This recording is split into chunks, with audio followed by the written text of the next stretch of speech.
કે dry two normal અને sensitive skin. ગઈ કાલના હશે છે રાતના. હાથમાં મારી મહેંદી જે છે ઉપરના હાથમાં મુકાઈ ગઈ છે. હવે નીચેના હાથમાં અહીંયા મુકાઈ છે, એટલે ઉપરના જ હાથમાં, પણ બીજા તો વઘારેલા ભાત બનાવવાનો પ્લાન હતો. મેં કીધું અમરેલી મમ્મી ઠાકી ગયા, અહીંયા વારો છે. હવે એ મેં કીધું ધીમે ધીમે ઠાકી જાય છે, એટલે મેં કીધું કોઈ કઈ નહીં કે તો હવે ગયો. મહેંદી મુકાઈ ગઈ છે અને સુકાઈ પણ ગઈ છે. રેડી આપજો. અચ્છા દાદા યુટ્યુબ જોવે પણ કેરી ઉપર તો દિલ આવી ગયું છે. તમારે ગમે ના ગાડી ઉભી રાખીને પછી કહી દેવાનું નહીં. ના પાડે નો. માતાજીને જય શ્રી કૃષ્ણ બધાને. અમારી સવાર પડી ગઈ અને અત્યારે વાગી ગયા છે 8:25. અમે લોકોએ નાસ્તો કરી લીધો, ફ્રી થઈ ગયા. મમ્મી એનું કામ કરે છે અને હું અહીંયા મારું કામ લઈને બધું બેઠી છું. બસ થોડીક જ વારમાં અમે ફ્રી થઈ જશું અને હિના દીદી આવી જશે મને મહેંદી મૂકવા માટે. અને મેં પણ મારી ઘણી બધી તૈયારી કરી લીધી છે. અને ઓલ્સો આજે મારે ક્લાસમાં ટેસ્ટ પણ છે, એટલે હું એની પણ તૈયારી કરું છું સાથે સાથે. મમ્મી એનું બધું જ કામ પતાવે છે નિરાતે. અને કાલની તૈયારી જે થોડીક બાકી છે એ બધી કરશું. તો આપણે આજનો સ્ટાર્ટિંગ કરી દઈશું રિવ્યૂથી ને. હવે આ છે સેટાફિલનું જેન્ટલ સ્કિન ક્લેન્ઝર છે, બરાબર, કે જે જેલ ફોર્મમાં છે. જેલ ફોર્મમાં ઇન ધ સેન્સ કે થીક ક્રીમ જેવું છે થોડું, બરાબર. એના ફોર્મ એટલે કે ફીણ નહીં એના ક્રિએટ થાય, પણ એ જેન્ટલ છે એકદમ સ્કિન ઉપર. ગમે એવી સ્કિન ટાઈપ હશે, આમાં લખેલું છે કે ડ્રાય ટુ નોર્મલ અને સેન્સિટિવ સ્કિન. ચાહે તમારી સ્કિન ઓઇલી હશે, ડ્રાય હશે, કોમ્બિનેશન હશે, એક્સ્ટ્રીમલી સેન્સિટિવ હશે, કે કોઈ પણ કદાચ પ્રોડક્ટ લગાવો તો તમને ઇન્ફેક્શન થઈ જાય, અથવા તો તમને રેશિસ થઈ જાય, અથવા તો તમને કોઈ પણ સાઈડ ઇફેક્ટ આવી જાય, તો એવું આનાથી નથી. સેટાફિલની બધી જ જે પ્રોડક્ટ છે ને એ બહુ જ સારી છે. ઇફ તમારી સ્કિન ગમે એવી હોય, ડ્રાય, કોમ્બિનેશન અને સેન્સિટિવ, ઓઇલી, તો આ બહુ સરસ છે. આ હાઇડ્રેટ કરે છે, ક્લેન્સ પણ કરે છે સાથે સાથે, અને સ્મૂથનિંગ, રિપ્લેનિશ સ્કિન મોઇશ્ચરાઇઝર પણ છે સાથે સાથે આમાં. એટલે તમારે કદાચ ફેસ વોશ કર્યા પછી તમારી સ્કિન ઘણાને એવું થતું હોય કે ફેસ વોશ કરીએ એટલે ડ્રાય થઈ જાય, તો એ ડ્રાય નથી થવાની અને બહુ સરસ મજાની રહેવાની છે. ઓલમોસ્ટ મેં આને અહીંયા સુધીનું અડધું ખાલી કરી દીધું છે. અને હા, આ મારી સેકન્ડ બોટલ છે અને આની સાથે મેં આનું મોઇશ્ચરાઇઝર પણ લીધેલું હતું. આ હું ગઈ હતી એક લોકલ સ્ટોરમાં, એટલે માર્કેટ હતું, અને એમાં ગઈ હતી અને એમાંથી ને મેં એમને ઉપાડી લીધું હતું. મને એમ કે આ જે છે ને એ ફોમિંગ ઇફેક્ટ ક્રિએટ કરતું હશે, એમ મતલબ ફીણ વળતા હશે, પણ નહીં, આમાં એવું નથી. એટલે કદાચ તમે ઇનકેસ મેકઅપ કર્યો અને મેકઅપ તમારે રિમૂવ કરવો હોય ને તો પણ તમે આનો યુઝ કરી શકો છો. કાલે જ હું મેકઅપ કરવાની છું, એટલે કાલે જ તમને આનો રિવ્યૂ આપીશ. અને બહુ એટલે બહુ સરસ છે. હકીકતે તમારા 429 રૂપિયા છે ને એ વર્થ ઇટ છે. તમે કદાચ આને ખરીદશો ને તો એ તમને રિગ્રેટ નહીં થાય કે ભાઈ મેં શું કામ એને લીધું, નહોતું લેવું જોઈતું. બહુ એટલે બહુ જ સરસ છે આ. તો તમે પણ આ ટ્રાય કરો અને પછી મને કહેજો કે તમને કેવું લાગ્યું. મમ્મીને બ્લોગ જોઈને હસવું આવે છે. ગઈ કાલના હશે છે રાતના. નકરો વ્લોગ જોઈને કાલ અપલોડ કર્યો નહીં. ભાવમાસી કરે છે એવું યાર. ભાવમાસી તું બી હરખ્યું છું. આપણી કેતા હતા તું એને જવાબ દેતી હતી હારો હાર. એને એમ કે મને કોઈ નહીં પૂગી દે, પણ એની માથે હાથ શેર હોય ને. એવું છે. ભાવમાસી ઘડીક તો મૂંઝાઈ ગઈ યાર કે હું મારે કઈ બાજુ જવું નહીં કરું. એને શેરટે ગાજલી વાળી હોય ને, બેસવાની ગાજલી, ગાજલી એને આમ રાખી દીધી. તું કેવું કીધું ખબર? તોય ઉતારે ઉપરથી. ઉપરથી ઉતારે. આ તો એમ જ હોય ને. કાલ રાતના મમ્મી ડસું આવે છે. આ બ્લોગ નહીં કેટલી વાર જોયો તમે? કારણ કે તું ભાવમાસી બાજુ તો એટલું ને એકા બીજી માથે ડગ રહે એમ છે. ભાવ માસી બસ વાળા ને ઉપાડ લીધા હતા, હોલ્ડ નતો કર્યો ને એટલે. એ કે તને ખબર નથી પડતી આ કે હોલ્ડ કરવાનો હોય, આવ્યો ત્યારનો હોકાય વે જસ હોય કે રોયા. એટલે આવું છે બધું. કઈ કરવું ન પડે, ક્યાં ભડાકે ન દઈ દેવો પડે. ભડાકે ને ભડાકે દીધું તો આપણે કેમ ને સુરત પોગત. તો ભાઈ પણ લાવ્યો 5 વાગ્યા ટેટ ઉભી રાખી. તો હું પાછો હામું એવું જોવે ને ડોળા કાઢે ઈ ડ્રાઈવર. આપણે એમ કઈ ને અહીં ઉભી રાખવાના છે તો કઈ તમે નક્કી કરો. ભાઈ મેં કીધું મારા માટે સુરત નવું છે, મને ન ખબર હોય, જવાબ દેવા હોય દો નહીં, નકર ના પાડી દો સીધી રીતે. એવું કરતો કેમ કે હું પેલા આલું પૂછવા ગઈ બધું આશ્રમનું વેડ રોડનું. તે ઈ કે ક્યાં તમારે ઉતરવાનું છે કે હરખું કયો ને. મેં કીધું તમારે વડલે ઉતરવાનું છે. મને કે ન્યા નહીં ઊભી રહે. પછી આ બધાએ કીધું ને એટલે ઊભી રહી. કઈ નક્કી નથી કરતો એમ એને ક્યાં ઊભું રહેવું નહીં ઘડી કાંઈ ઘડી કાંઈ અને તું છે તો ઓલા ઘોડે થાય પેલું ઓલું હતું તાર પેલું પણ આપણે છેલ્લા બધા અહીંયા જ વાળા હતા ને વડલા વાળા તે એટલે પછી એમ જ હતું ને. અડધો કેટલા 5-6 સોફા હતા. એટલે આવું છે બધું. બાકી તમે કેટલી વાર બ્લોગ જોયો ઓલો? બ્લોગ જોતી જોતી ભૂઈ ગઈ હતી નહીં. કાલ પપ્પાએ મૂંગા દાંત કાઢતા હતા હો. બ્લોગ આવ્યો ને એટલે કીધું પેલા કે બ્લોગ આવી ગયો છે એમ. એમાં એવું હતું કે ખાવડીને ભાવમાં છે ને ત્યાં કીધું કંઈક હોય ને તો એને કીધું ભાવમાં છે આ બધું બોલતા હતા ને એ બધું એને મનમાં લઈ લીધું છે. પછી ગમે ત્યારે ભાવમાં છે ફોન આવશે ને ત્યાં એમ કહેશે તું આમ બોલતી હતી તું આમ કહેતી હતી તું આમ કહેતી હતી. બાકી છે હજી કામ. ને હું ફ્રી થઈ નથી પણ મને ગરમી બહુ થઈ ને એટલે હું બેહી ગઈ. મમ્મીનામાં ગરમી છે કે ગરમી મમ્મીનામાં કઈ ખબર નથી પડતી. તડકામાં વધાવાના હશે બધાને. તડકો તો હશે બહુ હશે. આપણે 3-3:30 છે ને આપણે કમ્પ્લીટ થઈને નીકળી જવાનું છે. કેબ બુક કરવી પડશે મારે 2:45 બુક કરીને તાર પપ્પાને ઘરે બોલાવી લઈશું. કાલ પપ્પાને 1 વાગે ત્યાં ઘરે બોલાવી લેવા. ઘરે આવે ને ત્યારે રસોઈ બધું કમ્પ્લીટ રાખશું. જમીન તરત રેડી થઈ જઈશું. આવી ગરમીના ચાંદલાને રાખે એનો કઈ વાંધો નહીં પણ સહન ન થાય. ગરમી નો સહન થાય. એન્ગેજમેન્ટ તો ઠીક કે હાલો. એટલે મમ્મીના માટે છે ને મોડું થવાનું. એક જગ્યાએ કુલરે ખુરચી હોય ને ત્યાં પકડીને બેસી જવાનું. આમ લાંબા થઈને આમ કરીને આમ વધારી દેવાનું તો થાય ને. આવું બધું છે બાકી થવાનું છે થશે. હા એક ગાડીમાં તો નહીં વાંધો આવે એસી હશે એટલે. મને તો અગાઉ ટેન્શન રહે એટલું ટેન્શન રહે ક્યારે બધું પતે ક્યારે ઘરે આવી ક્યારે આપણે. તો કાંઈ નહીં આપણે ઓલું બાથ લઈ આવું મોટું ખબર છે આપણા સોફાથી તે ટીવી લગીનું આવે ને ફૂલાવી દેવાનું. એમાં બરફ એમ નહીં બસ પાસે ને મહેમાન આવે બધું એનું બધું હા તો એને બેહાડી દેવાના ને એમાં આપણે સન્માન કરવા તે બધું ઈ પછી હું બાથમાં થાય છે. હા એને બેહાડી દેવાના આપણે. ઈ તો બેહી જાય ને ગરમીના. કાંઈ એવું રાખવું હતું કે આ સગાઈ છે ને એ સ્વિમિંગ પુલમાં જ રાખવી હતી. તાર મહેંદી મેકવાની છો મારે તો મૂકવાનું બધું થઈ ગયું ઈ કે પેલા લેસનમાં મારે વાંચવાનું બાકી છે 200 વાતની ટેસ્ટનું લખવાનું બધું પૂરું કરી નાખ્યું. કાલ રાતે અડધું કરી નાખ્યું. હું બધું કામ પૂરું કરી દઉં. મારે જે કેરી ભરવી છે ટબમાં 2 પેટી પાકી ગઈ 2 ટબમાં ભરીને મૂકી દઉં વાહરી. હવે કેરી જ નથી લાવવી કેમ કે તો કંટાળી ગઈ મારે કેરી ખાવી મારે નથી ખાવી. કોણ નાથા કરે અહીંથી નહીં ફેરવા બધી એકારે પાકી ગઈ.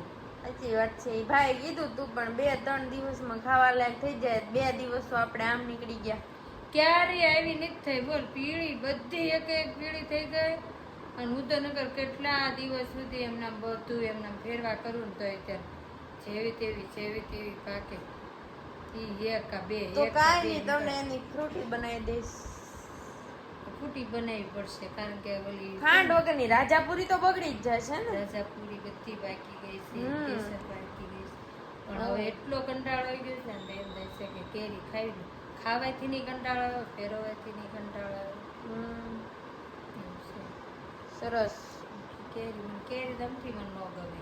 વાહ મારી જેમ મને ન ભાવે. પણ હવે સે ક્યાં નાખવા જાય. ચાલ દીદી મને મહેંદી મૂકવા માટે આવી ગયા છે. મેં કીધું તું એમ મસ્ત મૂકે છે મહેંદી. અને હેતલ માસી કપડાં લઈને ના આવી ગયા. મમ્મીએ બેઠા જ નિરાતે બસ સોનલ માસીની વાતો કરે છે. અને અહીંયા મસ્ત મારી મહેંદી મુકાઈ છે. કોઈને તમારે મહેંદી મુકાવી હોય તો તમારો કોન્ટેક્ટ કઈ રીતે કરવાનો? મારો કોન્ટેક્ટ કરવાનો મારા મોબાઈલ નંબરથી. ઓકે તો હું મોબાઈલ નંબર મેન્શન કરી શકું તમારું? યસ કરી શકો. ઓકે તો આપણે હિનલ દીદીનો મોબાઈલ નંબર મેન્શન કરી દેશું. જો તમારે કોઈને મહેંદીનો ઓર્ડર દેવાનો હોય સુરતમાં રહેતા હોય ને તો જ તે તો અહીંયા એક હાથમાં મારી મહેંદી જે છે ઉપરના હાથમાં મુકાઈ ગઈ છે. હવે નીચેના હાથમાં અહીંયા મુકાઈ છે, એટલે ઉપરના જ હાથમાં પણ બીજા હાથમાં. અને બહુ સરસ મહેંદી મૂકે છે. હું તમને કોન્ટેક્ટ નંબર આપી દઈશ, એટલે તમે કોન્ટેક્ટ કરી શકો છો ડાયરેક્ટ. અને સુરતમાં હોય, મેં પહેલાં કીધું તું એમ તો જ તે, બાકી તમે ના કહેતા કે ભાઈ ગામડે રહીએ છીએ અમે તો ત્યાં આવો એમ. બરાબર. જો કોઈ બ્રાઇડનો ઓર્ડર તમે લ્યો છો. બીજી વસ્તુ એ કે આજે મારી એક ફ્રેન્ડ સમર્પિત થઈ ગઈ હતી, એનો પણ મને ફોન આવ્યો હતો. બીકે ખુશી. બરાબર. વધારે તો નહીં કહું એના વિશે, પણ બહુ મજા આવી. આજે એણે બહુ ટાઈમ પછી મને ફોન કર્યો. પણ સોરી કે હું તને કીધા વગર નહીં આવતી રહી, પણ હું તને સેન્ટરે કોન્ટેક્ટ કરી શકું એમ નહોતી, એટલા માટે. અને બાકી બસ તું આવતી રહેજે ને આમ ફોન કરતી રહેજે, એટલે મને મજા આવી જશે. મહેંદી મુકાઈ છે અને બસ મમ્મી હવે રસોઈની તૈયારી કરે છે. અને હિનલ દીદીનું આ તમારું શું ફેવરેટ બનાવવાના છે? બટેટાનું શાક. વાહ. આજે 11 છે એટલે ભાત તો ખવાશે નહીં, નહીંતર અમારો વઘારેલા ભાત બનાવવાનો પ્લાન હતો, પણ એ કેન્સલ થઈ ગયો. પણ હવે નેક્સ્ટ ટાઈમ એટલે આવું છે. મારી જેવી મહેંદી પતી જશે એટલે પછી મમ્મીની મુકાશે મહેંદી, અને એમની મુકાઈ જાય એટલે બસ પછી પૂરું. પછી હિનલ દીદી એમના ઘરે જતા રહેશે. શું ગોતો તમે? હું આ કઈ ભેગી કપડા ને હરખું એકદમ. હવે તારે શું છે? કાંઈ નહીં, એવો વિચાર છે આખા ઘરમાં ખખેર દઉં. નહીં હો, ધ્યાન રાખજે, કઈ જરાક દયા લાવશે કઈ. હું નહીં તોફાન કરું તો કોણ કરશે? તે તોફાન પણ કરવાની રીતે કરવાના, બહુ નહીં કરવાના. ઓછા રાખજે, થોડાક પાછા. મહેંદી આખામ ફેરવીશ તો બધે કલર કલર થઈ જશે. એ લાલીમાં કલર ચોટી જશે. એને કલર આવે ઈ કરતા તને વધારે થોડોક આવે નહીં? મારે તો તોય આવશે તમ તારે કલર. ના ના, થોડોક વધારે આવે ને એટલે તું શાંતિથી બેસ ના. તોય જો નહીં કરવાનું. અહીંયા તો થોડીક વેરી દીધી. લાવવાના. તો એટલું જ મટીરિયલ તારે આવે જ છે નીચે. તને હાવ કોરું તું રાખીશ જ નહીં. તાર તોફાનની મને ખબર હોય ને કા. આજ જ મારી ફ્રેન્ડ કહેતી હતી મને, ઓલી નો હું કહેતી સમર્પિત થઈ ગઈ, તો કે કીધું આટલા તોફાન કરસ તને કોઈ કાંઈ કહેતું નથી. મેં કીધું અમરેલી મમ્મી ઠાકી ગયા, અહીંયા વારો છે હવે ઈ. મેં કીધું ધીમે ધીમે ઠાકી જશે, એટલે મેં કીધું કોઈ કાંઈ નહીં કે. મારે પછી ઓલા ઘોડે થોડું ઘણું જાતું કરીશ, થોડી ઘણી કઈક આડાવડી થઈ જાય, સાઈડ મેલી થઈ જાય. તને તો પણ ના રે ના થોડા ઘણા પછી કઈ તો હકી લેવાનું. શું કરું? ના ના, એમ એટલા બધા નથી કરતી હજી. નથી કરતી છે, શરૂઆત છે. હવે થાય હજી શરૂઆત છે, જતા. પછી તોફાન કરીશ. બસ કોઈ છે નહીં ને એટલે હાલે. હા, એટલી શોધ કેટલી કરી શકશો તોફાન કર્યા? એકલા એકલા તો શું કરવાનું? તો કાંઈ નહીં, ફૂલ ટીવી મૂકીને ડિસ્કો કરવા માંડું હું તો. હા, બસ ઈ કરશે આપણે. એમાં પ્રેક્ટિસ થાય ને થોડી. પ્રેક્ટિસ ને. મહેંદી આટલે પહોંચી છે. હા, મારી મહેંદી એટલે પહોંચી છે. બહુ મસ્ત મૂકી છે. બાકી મેં શું લખેલું છે ને એ બધું તમને કાલે બતાડીશ. તેને મેક્યું હોય ને ઈ હા, કરજો. હિનલ દીદીનો સંપર્ક કરજો. એ તો મેં કીધું જ છે કે હું મેન્શન કરી દઈશ નંબર, એટલે તમે લોકો કોન્ટેક્ટ કરી શકો. મસ્ત મેકે છે તે. હા, તો આવું બધું છે. અને સોનલ માસી પણ અહીંયા બેસી ગયા છે નિરાતે મસ્ત બધા. સગાઈમાં સાંજ છે. હા, એટલે એની બહુ જોર જોરથી તૈયારી હાલે છે. શાંતિથી બેઠા છે. આજ શાંતિથી બેઠા છીએ. ખબર નહીં કાલ ક્યાંય ગરમીમાં શેકાતા હશે. તૈયાર થતા હશે, હાડી પહેરતા હશે. આ ઈ તો મહેંદી મેકે છે ને તે આ ધનેડું બેઠું છે, નકર બે હમણાં હું હોઈ ગઈ હતી. હિનલ દીદી એ જગાડી ને એટલે, બાકી તમારે છેલ્લી રોટલી થઈ રહે ને. જો હજી તમે 15 મિનિટ વહી ગઈ હોત ને તો હવે તો હવે ગયો નિંજન ઢળી જત. હુઈ જાતી હતી. હુઈ ગઈ આમ. ગાડી પડી છે. આમ ઉપર મહેંદી મૂકતા હતા હાથમાં, તો હાથ રાખી અને પછી હુઈ ગઈ. મને તો આ સવારમાં સોનુબેન એટલી ઊંઘ આવી ને તો મને એમ થઈ ગયું કે હું ક્યાં છું ઈ જ મને નથી ખબર. અડતાળા ગઈ હતી. અડતાળા કે સુરતમાં છું એમ. એમ કહું છું. અડતાળા ગઈ. એમ પણ બી આવો ક્યારે જાય ગયું પૂછત કરા. આમ મોડા જાયગા. આજે આજે નહીં, અડતાળા ગયા તા ને ત્યારે. જો બી બેનું જાગી ગયું તું ઈ બેઠી બેઠી વાતો કરતી હતી.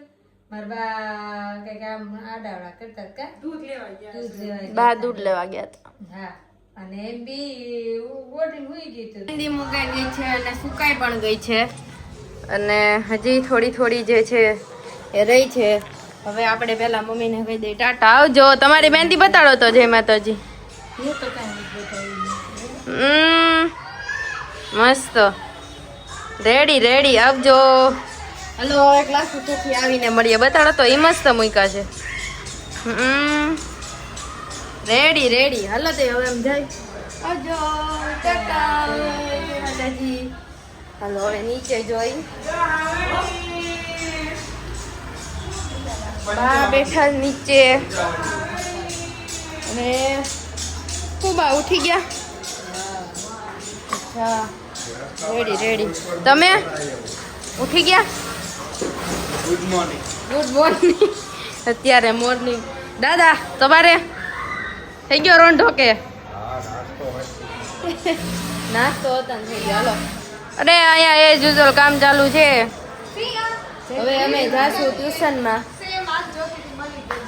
મહેંદી બતાવી મહેંદી. ઓ અમે આવી ગયા અને બસ જો ઓ યુગભાઈ હાલે તમારે મૂવી પિક્ચર કયું? ઓહો દાદા તમે મેચ કે મોબાઈલ? અચ્છા દાદા યુટ્યુબ જોવે. Ready ready. ઉભા બિચારા મારા વાટે છે. બા જમી લીધું? આજે હું વહેલો આવી ગયો કેમ કે વહેલો છૂટી ગયો. હવે જઈએ ઉપર ઉમા પાસે. આ તો મહેંદી મૂકેલી છે એટલે બાર થી જિંદાબાદ. પપ્પા કે ગોલો ગોલો બાર થી જિંદાબાદ. આજે રસોડામાં કોઈ નહીં દેખાય. બાપરે વાળ બહુ ઉડી ગયા બિચારા. હેલો ડી ગયું. હવે કે કેરી પપ્પાને કેરી ઉપર ખબર નહીં કા પપ્પાને કેરી ઉપર તો દિલ આવી ગયું. જો આ મમ્મી ને બ્લોગ જ ચાલુ હોય અમારે. એક વખત તમારે અમારા સાંભળી જાઓ. આજ હું તો જો તમારે ગમે ને ગાડી ઉભી રાખીને પછી એમ કહી દેવાનું. ટ્રાફિકમાં વાહ तेरा बाकाजी का चल रहा है? नहीं ना ना ना पड़े ना ना नो नो. તમે હાથ ધોઈ નહીં ખા? એટલા પીસુલા કરવા જ પડે. બહુ ગોબરું લાગતું. તો આજનો બ્લોગ અહીંયા જ એન્ડ કરીએ છીએ અને વિડીયોનો કયો પાર્ટ તમને સૌથી વધારે ગમ્યો છે કહેવાનું ભૂલતા નહીં. બાકી લાઈક શેર અને સબસ્ક્રાઇબ કરી દેજો. તો મળીએ હવે સીધા કાલે. ત્યાં સુધી આવજો અને જય માતાજી.